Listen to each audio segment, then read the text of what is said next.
Hello，大家好，我係貓哥啊！嗱，又到月頭啦，咁開下 Mini GT 啦，咁有一部車咧，其實都已經經歷咗好長時間噶啦。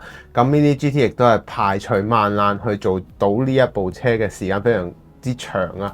咁就係林寶堅尼嘅 Sián 啦。咁其實呢部車咧就喺工序啦以及工藝上面咧，亦都要克服好多唔同嘅突破位。咁今集咧，我哋就一齊會嚟睇下呢部車究竟點解咁難啦。咁好啦，記得喺影片開始之前咧 CLS 我啦。好啦，喺2019年嘅法蘭克福汽車展上面啦，法拉利咧就並冇出席嘅。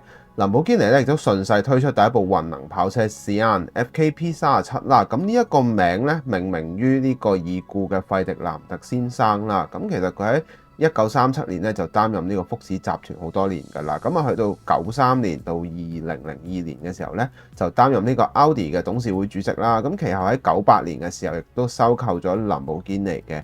咁講少少今次呢一部車啦，就一貫翻林寶堅尼嘅藝術語言之外咧，引擎方面就有 V12 計啦，配上48V 嘅一個混能發電機嘅，咁再配合呢個7前速波箱啦，最大馬力去到819匹嘅，咁成架車嘅車身線條咧，糅合現今嘅科技以及當代嘅一個汽車藝術啦，係展現呢個形態啦。咁顏色方面一出場嘅時候，亦都受到大家嘅注目㗎啦。咁最緊要係咩啊？產量非常之少啦，只有63部，而且索價去到2400萬嘅。咁但係一出呢啲車都係俾人即刻買晒㗎啦。咁好啦，我哋會睇下成部車嘅整體結構啦。好啦，咁大家已經睇到呢部車啦。咁其實呢部車呢，首先從顏色方面先啦，因為其實呢一隻色呢，當時一喺汽車展上面展出呢，就非常之吸引人啦。嗱，咁呢一隻綠色，我哋叫咩呢？佢唔係綠色，佢係綠得嚟帶少少青同埋金嘅，我叫佢做青金綠啦。咁其實呢一種顏色呢，放喺意大利超跑入面呢，其實都已經好少見，仲要放喺林寶堅尼上面呢，就更加少見啦，真係未見過咁滯㗎啦。咁喺車鈴方面咧，亦都用上咗一個金白銀嘅一個配色啦。咁呢兩種顏色撞出嚟嘅效果咧，相當特別啊！咁其實我記得咧，呢部車都差唔多歷時開發咗1年啦。咁其實當中咧就係 Mini GT 咧點樣去克服一啲罅隙入面嘅碳纖啦，點樣去表達成個車嘅車態之外咧，咁仲有一頂部嘅一啲精密位置啦。今日咧我哋都會一一去講嘅，可以睇得出點樣 Mini GT 揸乾每一滴成本去抌落呢一架車入面啦。咁我會由頭講到落尾嘅。咁我哋先從車頭部分講起先。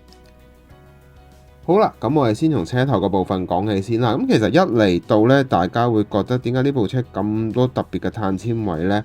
咁非常之誇張，因為其實咧本身呢一部車已經係非常之輕㗎啦。咁佢用咗咁樣嘅物料，大部分都使用咗一啲鋁合金車架啦，以及一啲碳纖嘅組件，盡量係偷輕啦，非常之特別嘅。咁喺車頭嘅部分咧，我哋值得注意嘅位置就係呢個 Y 型嘅日間行車燈啦。咁咧同真車嗰個咧就相約嘅，當然你話冇辦法做到好似燈條咁嘅效果啦。咁呢度咧就有一個 Y 字啦，再落嚟又有一個 Y 字嘅。其實咧佢係有兩個 Y 字，大家會見到呢度有一個啦。有一個啦，跟住再連成一線嘅，非常之特別嘅一個藝術語言，亦都係佢哋林寶堅尼獨有嘅一個招牌嚟嘅。咁呢一度咧，亦都呈現得非常之充足啦。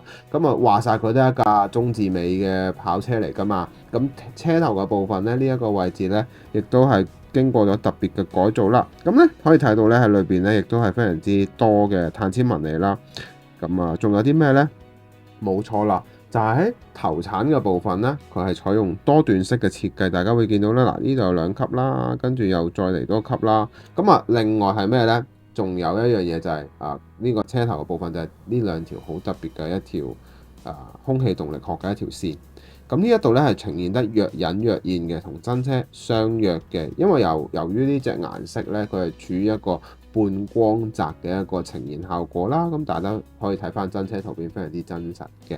咁除此之外啦，呢一個梯形嘅設計咧，亦都係非常之靚。其實呢度咧係一個窿窿嘅一個入氣位啦。咁但係當然啦，嚟到1:64嘅位置咧，就會有少少嘅拿捏位置嘅。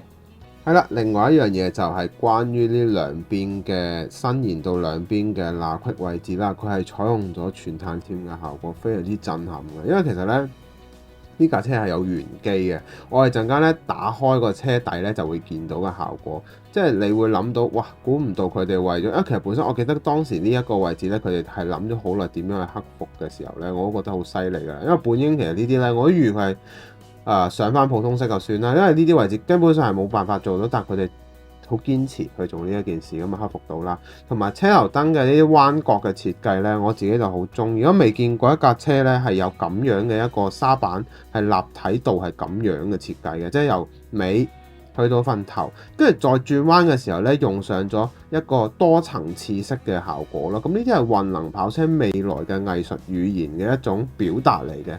咁啊，林寶堅尼亦都話俾大家聽，未來嘅超跑應該要係乜嘢嘅樣子啦。咁啊，非常之特別嘅。咁啊，講埋少少啦，關於呢個車鈴嘅部分啦，車鈴咧亦都配上咗一個金銀白嘅一個配飾嘅。咁呢一度咧，其實亦都有做足晒所有個位置，快拆鈴亦都有啦，亦都喺啲每一條嘅一個痕跡上面都有補充足夠嘅效果嘅。咁啊，非常之特別嘅一款車啦。好啦，講完車頭嘅部分啦，我哋又講下車側以及車頂嘅啲細節位置咯喎。咁啊，嚟到車側嘅部分啦，咁其實咧全車你哋見到嘅會呈現到多種唔同效果嘅碳纖紋理處理啦。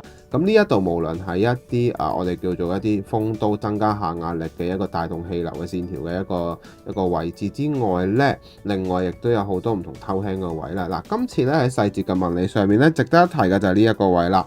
入氣窿嘅位置咧係全部用上咗碳纖嘅，由外包到內嘅，而且咧呢一個級我哋叫做階梯式嘅呢一個一級一級嘅呢個位置，亦都用上咗一個碳纖嘅紋理啦，非常非常之特別嘅。咁其實咧，我後尾即係啱啱都開估咗話要開車底啦。咁其實咧講係啦，咁我都唔同大家去賣關子啦。咁其實咧，我後尾發現咗呢架車咧係採用咗一個兩段式嘅一個組裝方法嘅，即係咩意思啊？中間有塊片嘅，咁啊再吸翻上去嘅，營造成個感覺咧，用咗兩份式呢個設計咧。之前喺S15嗰個飛機咧，即係嗰架漂移嘅飛機上面咧，亦都有曾經使用咗呢一個方法，令到成架車嘅整體豐富度以及一個細膩度上面咧，亦都係加多咗好多嘅。咁啊嗱，可以睇到咧，經過咗咁樣嘅設計之後咧，佢哋咁樣嘅組裝設計之後咧，就可以完美咁呈現到兩邊一個我哋叫做入氣窿嘅位置，每一級咧都會見到好清楚嘅紋理啦。咁啊，呢一啲亦都係佢哋點樣去克服嘅位置啦。嗱，咁第二點係咩咧？第二點就係呢一個車頂嘅部分啦。其實大家會見到咧，佢今次呢一部車嘅採用設計咧，有一個好特別嘅一個佢哋招牌嘅一個菱形同埋 Y 型嘅一個設計啦。咁咧就係呢一個鏤空嘅一個效果嚟嘅。咁另外一點咧就係關於喺呢個天窗同後面引擎蓋嘅銜接點嘅。咁點樣去表達咧？我記得當時佢哋喺呢一個位置，亦都係經過咗一段時間去克服。究竟點樣可以做到條線望落去係順眼呢？呢度的而且確係真係要嘥時間嘅，即係佢亦都唔係用咗一個兩段式，因為兩段式呢個位咧就會有條罅隙嘅。就算點都好，組裝方面點樣做都會有罅隙啦。咁但係佢點樣去？但係你一瞓過嘅時候咧，呢一條線嗰個直唔直咧，或者係佢嗰個銜接度咧，呢一度亦都係好關鍵嘅位置嚟嘅。咁呢一度咧亦都起得非常之靚啦，大家見到啦。尤其喺後面引擎蓋嘅部分咧，其實亦都有上咗啲碳纖紋理，佢完全冇馬虎到進行一個半透明式嘅機殼設計啦。咁呢一度咧亦都有做到好足嘅。咁啊，另外最後一樣嘢，我自己比較中意就係佢今次呢一個嘅車頂嘅設計啦，咁係非常特別嘅，尤其呢個引擎蓋嘅位置啦。講多少少啦，大家又會覺得喂，點解佢個尾係咁樣嘅？其實咧，佢要達到一定速度咧，呢個就會升起啦。咁感覺就係呢度成個好似有啲似咩咧？LB 另一款林寶堅尼咧，嗰個戰鬥機效果後面就係隻好巨型嘅翼㗎啦。咁呢一度咧，亦都係見到佢呢一個位置會升起啦。咁成個效果就非常之有型嘅。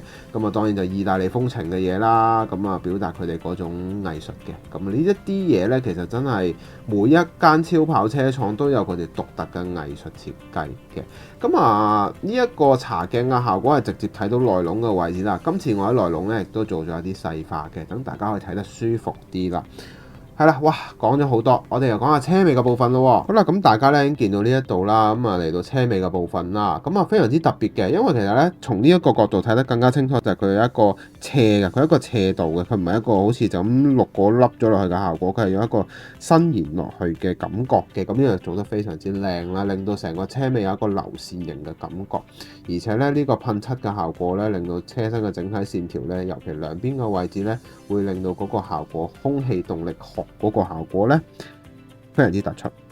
係啦，咁車尾嘅部分當然就係招牌嘅佢哋嘅六角形嘅燈啦。咁呢一種設計咧，其實當時喺汽車嘅未來嘅設計 concept car 入面嘅文化咧，係經常會出現啦。咁冇諗過佢真係實際用喺現今嘅一啲我哋叫做量產型嘅車入面咧，去做一件咁樣嘅事係非常之黐線嘅，係啦。